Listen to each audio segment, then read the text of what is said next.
नमस्कार, हल्ला बोल देख रहे हैं आप। आपके साथ मैं हूं आस्था। इंदिरा गांधी ये भारत के इतिहास का वो नाम है जिसे सत्ता से हटाने का जिम्मेदार एक बहुत बड़ा तूफान था। आपने परफेक्ट स्टॉर्म का नाम तो सुना होगा। कहा जाता है कि जब सारी कंडीशंस परफेक्ट हो तो एक गजब का तूफान आता है। अब ये तूफान भारत में कब और कैसे आया, आज हम आपको इसी के बारे में बताने वाले हैं, क्योंकि इसी तूफान का सबसे ज्वलंत रूप था आपातकाल। वही आपातकाल जिसे भारत के इतिहास का काला अध्याय भी कहते हैं। जहन में आपातकाल का नाम आते ही चीख चिल्लाहट के साथ पीछे से जोर जोर से एक नारा गूंजता और फिर खामोश होता दिखता है। सिंहासन खाली करो की जनता आती है। सिंहासन खाली करो की जनता आती है। देश में एक साथ कई चीजें हो रही थी। एक को संभालो तो दूसरी हाथ से फिसल जाए, दूसरी को संभालो तो तीसरी फिसल जाए और तीसरी को संभालो तो चौथी। एक तरफ गुजरात में नव निर्माण आंदोलन चल रहा था, दूसरी तरफ बिहार में छात्र प्रदर्शन कर रहे थे।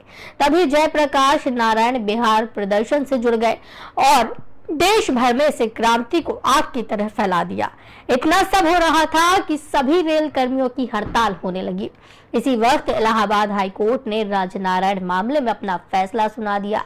सरकार के लिए इधर उधर सब तरफ से संकट के बादल घिर गए। इस तूफान के केंद्र में थी इंदिरा गांधी। हर तरफ की कुर्सी खिंचती नजर आ रही थी। एक हाथ से बचाए तो दूसरी खिंचने को आतुर थी। यूं तो तमाम संकटों की शुरुआत पहले ही हो गई थी, लेकिन उस सबसे थ्रिलर सीन की बात करते हैं जो जून महीने की 25 तारीख की काली रात को शुरू हुई। तब देश को आपातकाल और सेंसरशिप के हवाले कर दिया गया। नागरिकों से उनके अधिकार छीन लिए गए। राजनीतिक विरोधियों को उनके घर या दूसरे ठिकानों से खदेड़कर जेलों में ठूंसा गया। अभिव्यक्ति व्यक्त करना अब अपराध हो गया। हर तरफ सेंसरशिप का ताला जड़ दिया गया। अब पत्र पत्रिकाओं में केवल वही छपता जो समय की सरकार चाहती। आकाशवाणी की वाणी में भी खौफ था। प्रकाशन प्रसारण से पहले कंटेंट सरकारी अधिकारी के पास भेजा जाता और उसे सेंसर करवाना पड़ता। इस कहानी का हीरो वो था जिसके आगे कोई भी हीरो धूल फाकता दिखे, यानी लोक नायक जयप्रकाश नारायण। 72 साल के बुजुर्ग समाजवादी सर्वोदयी नेता नारायण के पीछे देश भर के क्रोधित छात्र और युवा हिंसक और अनुशासित तरीके से लामबंद होने लगे थे। इनके गुस्से से लाल होने के पीछे का कारण था महंगाई, भ्रष्टाचार और बेरोजगारी का उनके चरम पर पहुंचना। गुजरात और बिहार की सीमा को लांघ कर कब ये क्रांति देश की राजधानी दिल्ली तक पहुंच गई पता ही नहीं चला। मानो जंगल की कोई आग हो जो फैलती जा रही थी। क्रांति ने राज्यों की कांग्रेस की सरकारों के साथ साथ केंद्र में मौजूद सर्वशक्तिमान इंदिरा गांधी की सरकार को भी अंदर तक झकझोर कर रख दिया। अभी सरकार इस सदमे को दूर से देख उससे उबरने के तरीके तलाश ही रही थी। तभी इलाहाबाद हाई कोर्ट के न्यायमूर्ति जगमोहन लाल सिन्हा के एक फैसले पर 24 जून को सुप्रीम कोर्ट ने मुहर लगा दी। 12 जून 1975 के इस फैसले में इंदिरा गांधी के संसदीय चुनाव को अवैध घोषित कर दिया गया। उन्होंने रायबरेली से इंदिरा के लोकसभा चुनाव को चुनौती देने वाली समाजवादी नेता राजनारायण की याचिका पर यह फैसला सुनाया था। इंदिरा की लोकसभा सदस्यता तो रद्द की गई, साथ ही 6 साल तक चुनाव लड़ने के लिए अयोग्य घोषित किया गया। अब 24 जून को सुप्रीम कोर्ट ने इसी फैसले पर मुहर लगा दी। हालांकि इंदिरा गांधी को प्रधानमंत्री बने रहने की छूट दे दी। वो लोकसभा में तो जा सकती थी लेकिन वोट नहीं दे सकती थी। हाई कोर्ट में दायर अपनी याचिका में राजनारायण ने इंदिरा गांधी पर भ्रष्टाचार और सरकारी मशीनरी और संसाधनों के दुरुपयोग का आरोप लगाया। इस केस में शांति भूषण राजनारायण के वकील थे। उन्होंने कहा था कि इंदिरा गांधी ने चुनाव प्रचार में सरकारी कर्मचारियों का इस्तेमाल किया है। शांति भूषण ने इसके लिए प्रधानमंत्री के सचिव यशपाल कपूर का उदाहरण दिया था, जिन्होंने राष्ट्रपति से अपना इस्तीफा मंजूर होने से पहले ही इंदिरा गांधी के लिए काम करना शुरू कर दिया था। कोर्ट ने इसी आधार पर इंदिरा की सांसदी को खारिज कर दिया था। थोड़ा पीछे चलते हैं तो पता चलता है कि मार्च 1971 में हुए आम चुनावों में कांग्रेस पार्टी को जबरदस्त जीत मिली थी। इसी चुनाव में इंदिरा गांधी लोकसभा की अपनी पुरानी सीट यानी उत्तर प्रदेश के रायबरेली से 1 लाख से भी ज्यादा वोटों से चुनी गई। इसके बाद जनता को उनकी नई छवि से काफी उम्मीद हो चली थी, सो उसने इंदिरा गांधी को एक बार फिर प्रचंड बहुमत से देश का नेतृत्व सौंप दिया। लेकिन मामला यहीं से शुरू हुआ। इसके प्रतिद्वंदी और संयुक्त सोशलिस्ट पार्टी के प्रत्याशी राज नारायण ने उनकी इस जीत को इलाहाबाद हाई कोर्ट में चुनौती दी। इतिहास के पन्नों पर यह मुकदमा इंदिरा गांधी बनाम राज नारायण के नाम से दर्ज हो गया। यही कहानी हम आपको ऊपर बताई है। यह इंदिरा गांधी को एक बड़ा झटका था।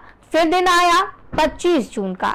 विपक्ष के सबसे बड़े नेता जयप्रकाश नारायण यानी कि जेपी ने अनिश्चितकालीन देशव्यापी आंदोलन का आह्वान किया। उन्होंने दिल्ली के रामलीला मैदान में कवि रामधारी सिंह दिनकर की मशहूर कविता की पंक्तियां कही, सिंहासन खाली करो कि जनता आती है। इसने युवाओं में जोश भर दिया। उन्होंने इंदिरा गांधी को स्वार्थी और महात्मा गांधी के आदर्शों से भटका हुआ बताया और उनसे इस्तीफे की मांग रख दी। जेपी ने कहा कि अब समय आ गया है कि देश की सेना और पुलिस अपनी ड्यूटी निभाते हुए सरकार से असहयोग करे। उन्होंने कोर्ट के इस फैसले का हवाला देते हुए जवानों से आह्वान किया कि वे सरकार के उन आदेशों की अवहेलना करें जो उनकी आत्मा को स्वीकार न हो। उस दौर के आलोचकों का मानना है कि इंदिरा को उस क्रांति जैसे माहौल में किसी पर भरोसा नहीं था। वो खुद किसी भी कीमत पर प्रधानमंत्री पद की कुर्सी छोड़ने के लिए तैयार नहीं थी। ऐसे में उन्होंने जेपी का बहाना लेते हुए देश में आपातकाल का फैसला ले लिया। कई आलोचकों को मानना है कि इंदिरा के खिलाफ हाई कोर्ट में पहुंचने वाला मामला ही इस आपातकाल की जड़ था। वहीं कुछ लोग ऐसा भी मानते हैं कि इंदिरा समझ चुकी थी कि जेपी उनके लिए मुसीबत खड़ी कर सकते हैं।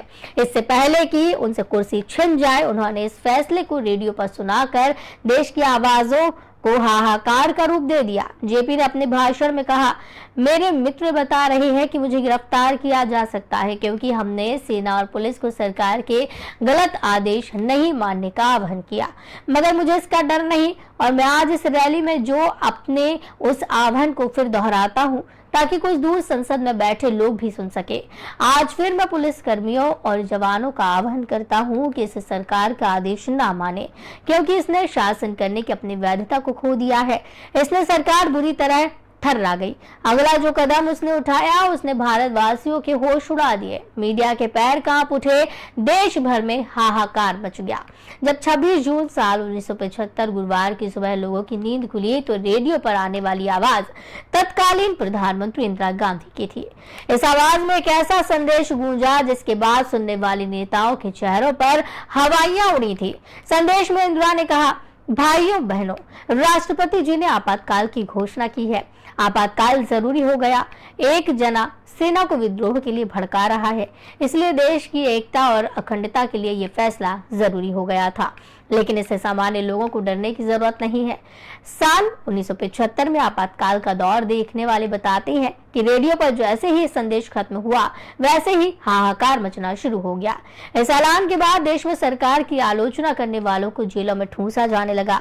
लिखने बोलने यहाँ तक कि सरकार के खिलाफ होने वाले विचारों तक पर पाबंदी लगा दी गई। आपातकाल के दिनों में इंडियन एक्सप्रेस अखबार में एक दिन संपादकीय की जगह खाली छोड़ दी गई। लिखने वाले ने कुछ नहीं लिखकर पढ़ने वाले को पढ़ा दिया था। अब लिखने पर पहरा था।